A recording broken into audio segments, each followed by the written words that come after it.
함께 읽으실 하나님의 말씀은 요한복음 11장 17절에서 27절입니다. 예수께서 와서 보시니 나사로가 무덤에 있은지 이미 나흘이라. 베다니는 예루살렘에서 가깝기가 한 오리쯤 되매 많은 유대인이 마르다와 마리아에게 그 오라비의 일로 위문하러 왔더니 마르다는 예수께서 오신다는 말을 듣고 곧 나가 맞이하되 마리아는 집에 앉았더라. 마르다가 예수께 여짜오되 주께서 여기 계셨더라면 내 오라버니가 죽지 아니하였겠나이다. 그러나 나는 이제라도 주께서 무엇이든지 하나님께 구하시는 것을 하나님이 주실 줄을 아나이다. 예수께서 이르시되 내 오라비가 다시 살아나리라. 마르다가 이르되 마지막 날 부활 때에는 다시 살아날 줄을 내가 아나이다. 예수께서 이르시되 나는 부활이요 생명이니 나를 믿는 자는 죽어도 살겠고 무릇 살아서 나를 믿는 자는 영원히 죽지 아니하리니 이것을 내가 믿느냐. 이르되 주여 그러하외다. 주는 그리스도시여 세상에 오시는 하나님의 아들이신 줄을 내가 믿나이다. 아멘. 여러분, 사순절을 어떻게 보내고 계시는지요? 우리를 위하여 이 땅에 오사 고난당하신 예수 그리스도의 죽음을 기억하고 우리 자신을 돌아보는 사순절. 사실 사순절에 우리가 해야 하는 일들을 생각하면 사순절은 즐거울 수가 없습니다. 고통, 죽음, 참회를 생각하는 사순절은 우리의 마음을 무겁게 누르기까지 합니다. 하지만 우리가 사순절의 그 무거움을 온전히 받아들인다고 하더라도 사순절은 고통의 시간만이 될 수 없습니다. 왜냐하면 우리는 그 고통의 끝, 그 죽음의 끝에 일어난 사건, 곧 예수 그리스도의 부활을 알고 또 믿고 있기 때문입니다.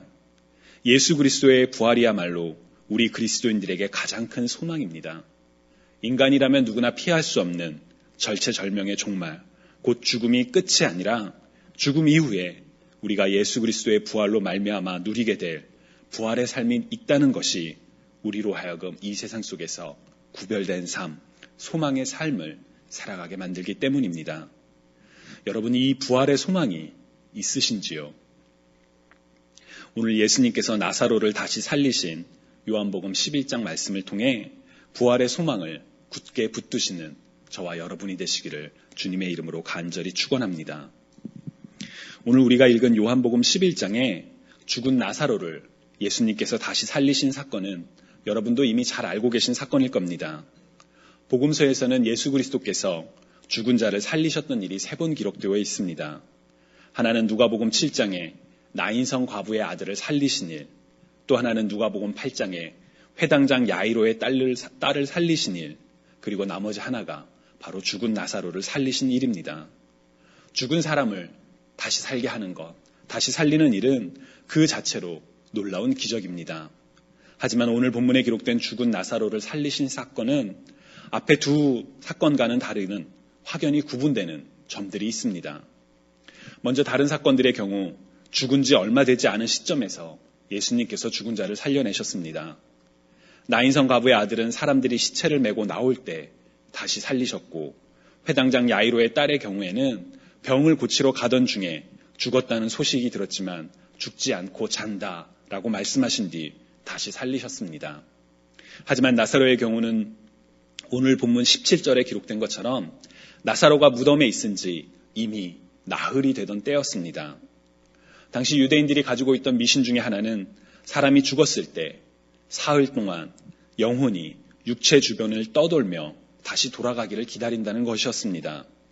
오늘처럼 의학이 발달되지 못했기에 죽음에 대한 판정이 틀리는 경우가 있었고, 그렇기에 죽은 줄 알았던 이가 다시 깨어나는 경우가 있었기 때문에 아마도 이런 미신이 유대 사회에는 존재했던 것이 아닐까 싶습니다. 그런데 나사로의 경우는 이미 나흘이 지났다라고 성경은 이야기합니다. 곧 당시의 미신으로는 도저히 다시 살아날 수 없는 그런 상황이었음을 이야기합니다.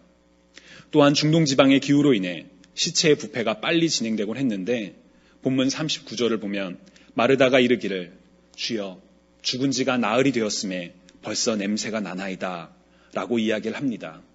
즉 나사로가 죽은 지 오래되었고 이미 냄새가 날 정도로 시체의 부패가 시작되어 나사로의 죽음은 불가역적인 완전한 죽음이었음을 보여줍니다. 이런 나사로의 특수한 상황이 앞서 예수님께서 다시 죽은 자를 살리신 사건들을 부정한다고 생각하면 곤란합니다. 다만 나사로의 경우는 어떠한 희망조차 남아있지 않은 매우 절망적인 사건이라는 것을, 매우 절망적인 상황이라는 것을 보여주는 단서들입니다. 죽은 나사로가 다시 살아난 사건의 두 번째 특징은 죽음 전후의 과정 속에서 분명히 드러난 하나님의 섭리입니다. 요한복음 11장 전반부를 보면 나사로가 병들었고 그 누이들 곧 마리아와 마르다가 사람을 보내어 주여 보시옵소서 사랑하시는 자가 병들었나이다 라고 아뢰면서 시작을 합니다.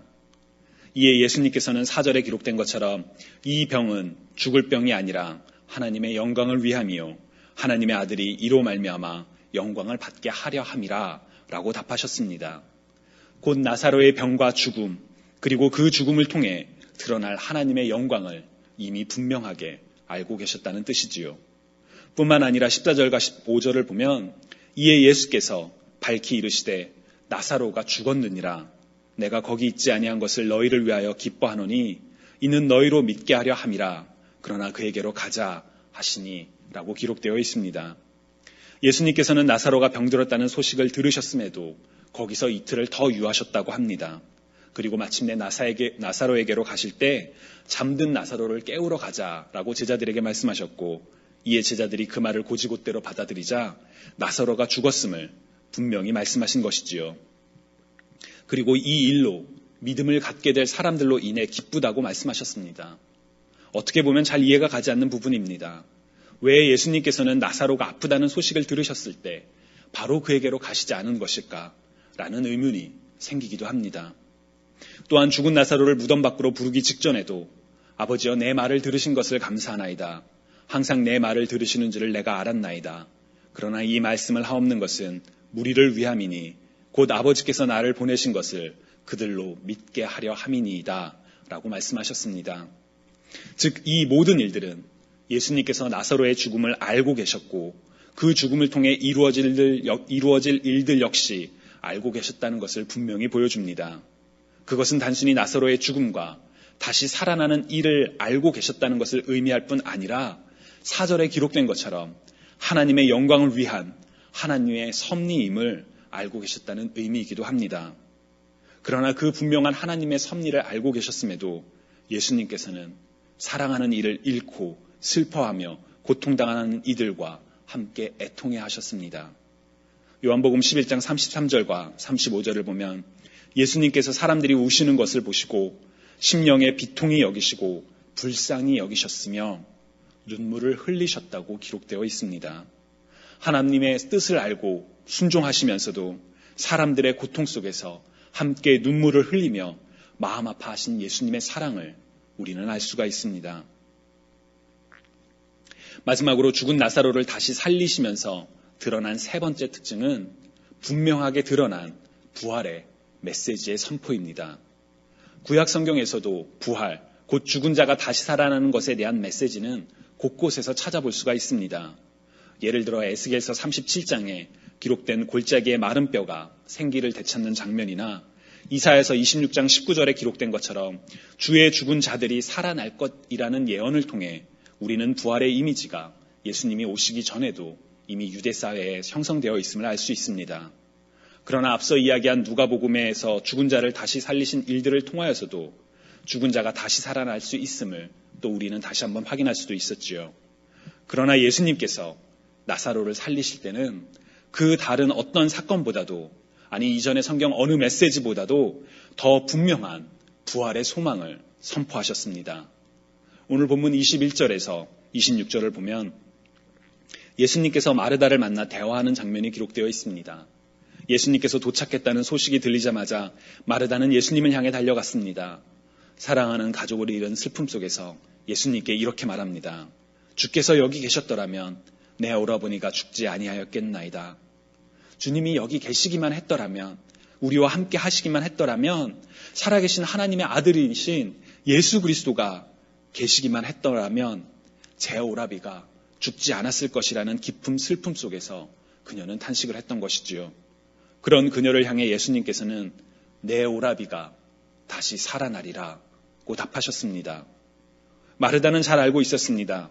오라비가 죽은 지 4일이나 지났기 때문에 오라비가 다시 살 가능성은 전혀 없다는 것을. 그럼에도 다시 살아나리라고 말씀하시는 예수님의 말에 그 일이 지금 일어날 일이 아니라 먼 미래의 일, 곧 마지막 날, 부활의 때에는 다시 살아날 줄을 내가 아나이다 라고 답했습니다. 우리는 누가복음 10장에 기록된 마리아와 마르다의 이야기, 곧 예수님 곁에 머물기를 원했던 마리아와 분주했던 마르다의 이야기를 알고 있기에 마르다가 마리아보다 믿음이 연약한 사람일 것이라고 오해를 하곤 합니다. 하지만 그렇게 볼 수만은 없습니다. 왜냐하면 오늘 본문 3절에 보면 이에 그 누이들이 예수께 사람을 보내어 이르되 주여 보시옵소서 사랑하시는 자가 병들었나이다 라고 예수님께 연락을 취하는 장면이 나오기 때문입니다. 사랑하는 오라비인 나사로가 병들었다는 것을 알리는 그들의 전원 속에는 예수님, 나사로가 병들었으니 빨리 돌아오세요. 혹은 어서 병이 낫게 해주세요. 와 같은 구체적인 부탁이 들어있지 않습니다. 그들은 방법이 무엇이 되었든 간에 예수님께서는 병든 나사로의 문제를 해결하실 수 있는 분이란 사실에 분명한 믿음이 있었고 단지 상황을 고함으로써 예수님의 방법으로 문제가 해결될 것을 맡기고자 하는 믿음을 가지고 있었습니다. 저는 이런 태도야말로 우리 믿음의 사람들이 취해야 할 믿음의 모범이라고 생각합니다. 우리는 삶의 많은 문제 속에서 구체적인 해결책을 간구할 때가 있습니다. 주님이 이번에 중요한 시험이 있습니다. 좋은 결과를 얻게 해주세요. 이번에 사랑하는 자녀가 원사를 냅니다. 꼭 장학금을 받고 합격할 수 있게 해달라고 구체적으로 기도를 합니다. 구체적인 바람을 아뢰는 것 자체는 나쁘지 않다고 생각합니다.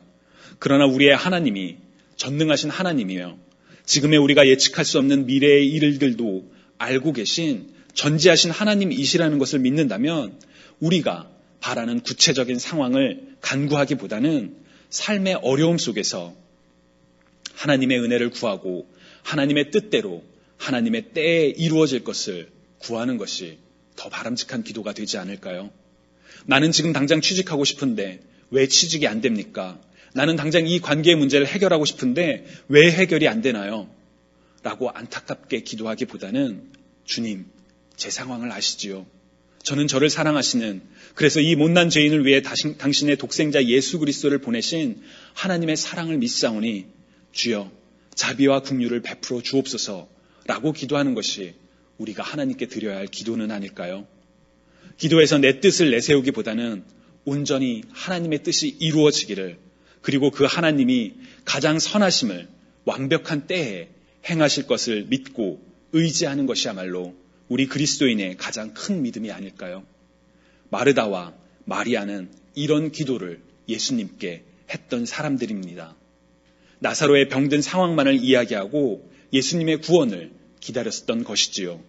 그러나 기다렸던 예수님의 구원은 자신들이 바랬던 때에 이르지 않았고, 그래서 더 안타깝게 주께서 여기 계시기만 했었더라면 라고 애통해했습니다. 다시 살아나리라는 예수님의 말씀에도 이성적으로는 도저히 불가능하다고 판단했기에 먼 훗날 살아날 것에 대한 믿음만을 표현했습니다. 한때는 굳건한 믿음을 가졌지만 절망 속에서 흔들렸고 이제는 희미한 먼 미래의 소망만을 붙잡고 있었던 것입니다. 저는 이 마르다의 상황이 바로 오늘을 살아가는 우리 그리스도인들의 상황과도 비슷하다고 봅니다. 우리의 믿음의 시작은 어디입니까? 우리의 믿음의 근거가 무엇입니까? 우리는 우리를 위해 이 땅에 오신 예수 그리스도를 믿고 나의 구주로 영접함으로 거듭남의 소망을, 그리고 영원한 하나님 나라에서 영원히 죽지 않을 영생을 얻을 것이라는 것을 알고 또 믿음으로 고백하는 그리스도인들입니다. 그러나 그러한 우리의 믿음의 고백이 있다 하더라도 현재의 내 삶에 닥친 어려움 속에서, 고민 속에서, 상황 속에서 지금의 나와 함께 하시며 나를 구원하실 하나님에 대한 확고한 믿음, 곧 현재적 소망을 붙잡기보다는 현실의 상황에 불안해하고 혹은 한 걸음 물러나 언젠가는 이라고 말하며 미래의 희미한 소망만을 붙잡을 때가 있지는 않은지요. 그래서 예수 그리스도의 부활이 내 삶에 오늘 지금 여기에 현재적 소망이요 기쁨이 아니라 그냥 막연히 먼 미래에 어떤 일처럼 되어 있지는 않으신지요? 마르다가 그랬습니다. 예수님이 누구인지 알고 예수 그리스도로 말미암아 언젠가 부활의 삶을 누릴 것이라는 소망은 있었지만 지금 여기 내 삶에 역사하시는 살아계신 하나님, 불가능을 가능케 하시는 전능하신 하나님에 대한 믿음은 흔들렸던 것입니다. 그런 마르다에게 주님께서 선포하십니다. 나는 부활이요 생명이니 나를 믿는 자는 죽어도 살겠고 무릇 살아서 나를 믿는 자는 영원히 죽지 아니하리라. 나는 부활이요 생명이니 내가 이것을 믿느냐? 예수님이 선포하신 부활의 메시지는 먼 미래에 이를 사건이 아니었습니다. 예수님께서 선포하신 생명의 메시지는 바로 예수님 본인, 곧 지금의 우리 삶 속에서 살아있는 메시지였습니다. 여러분, 부활이신 예수 그리스도를, 생명이신 예수 그리스도를 믿으십니까? 지금의 내 삶 속에서, 지금 여기에서 부활로, 생명으로 나와 함께 하시는 예수 그리스도를 품고 믿고 살아가고 계시는지요?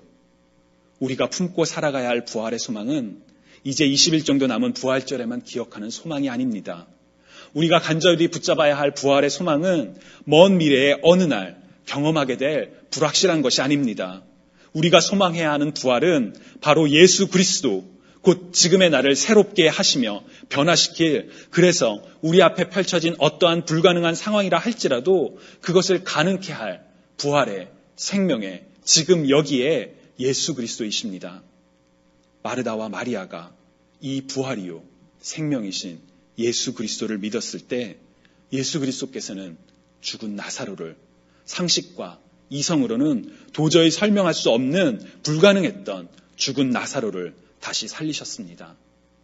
저는 설교를 시작하면서 우리 그리스도인들에게는 죽음이 끝이 아니라 죽음 이후에 우리가 예수 그리스도의 부활로 말미암아 누리게 될 부활의 삶에 대한 소망이 있다고 이야기했습니다. 그래서 그 소망으로 말미암아 현재의 삶 속에서 구별된 삶, 소망의 삶을 살 수 있다라고도 이야기했습니다.